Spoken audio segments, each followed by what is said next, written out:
दिन है मंगलवार, तारीख 4 अक्टूबर 2022 और आप सुन रहे हैं वर्कर्स कनेक्ट रेडियो। सबसे पहले पेश हैं सुर्खियां। महाराष्ट्र में वडगांव बंदरगाह के निर्माण के खिलाफ राज्य भर में विरोध प्रदर्शन। पंजाब में 3 महीने से भी अधिक समय से वेतन न मिलने पर चीनी मिल के मजदूर हड़ताल पर। हरियाणा के गुरुग्राम में जर्जर फैक्ट्री की इमारत गिरी, मलबे में दबने से 2 निर्माण मजदूरों की मौत। संयुक्त राज्य अमेरिका के न्यू जर्सी राज्य ने टैक्सी सेवा कंपनी उबर पर मजदूरों का हक मारने के लिए $100 मिलियन का जुर्माना लगाया। और ब्रिटेन में रेलवे, बंदरगाह और डाक विभाग के कर्मचारियों की हड़ताल फिर शुरू हुई। महंगाई के हिसाब से वेतन वृद्धि की कर रहे हैं मांग।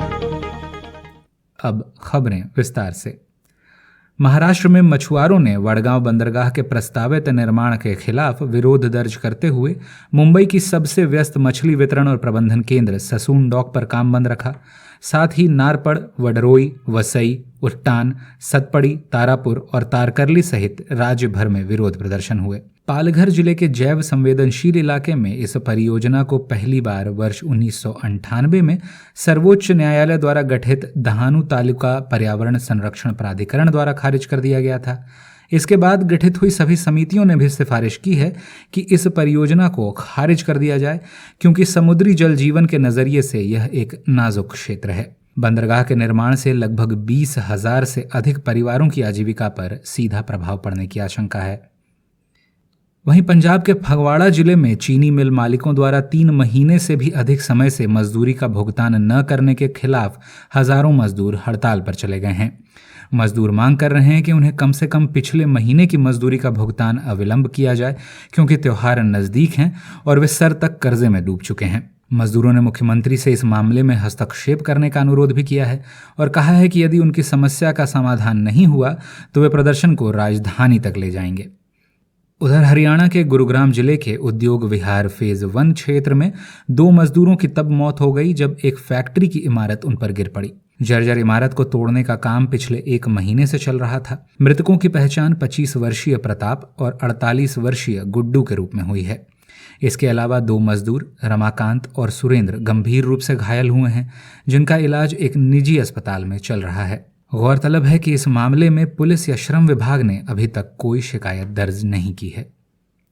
अंतर्राष्ट्रीय खबरों का करेंगे रुख, लेकिन उससे पहले आपसे एक अनुरोध।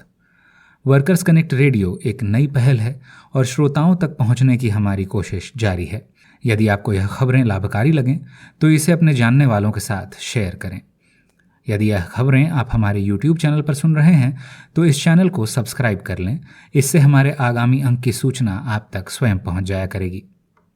अगली खबर संयुक्त राज्य अमेरिका से, जहां न्यू जर्सी में ऐप आधारित टैक्सी सेवा प्रदाता उबर पर राज्य सरकार द्वारा 3 लाख से अधिक ड्राइवरों को स्वतंत्र ठेकेदार के रूप में गलत तरीके से वर्गीकृत करने के लिए $100 मिलियन का जुर्माना लगाया गया है।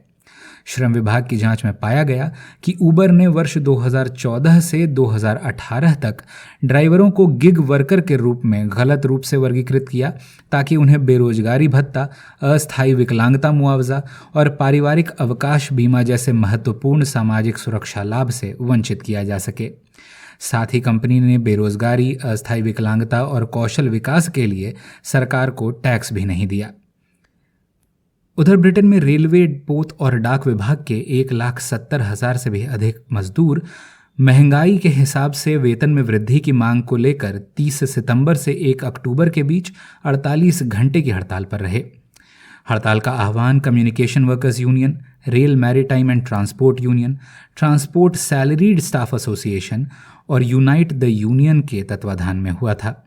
बताते चलें कि महारानी एलिजाबेथ द्वितीय की मृत्यु के बाद श्रमिकों ने हड़ताल की कार्रवाई को कुछ समय के लिए लगाम दी थी, लेकिन अपनी मांगों को लेकर मजदूर एक बार फिर हड़ताल पर हैं।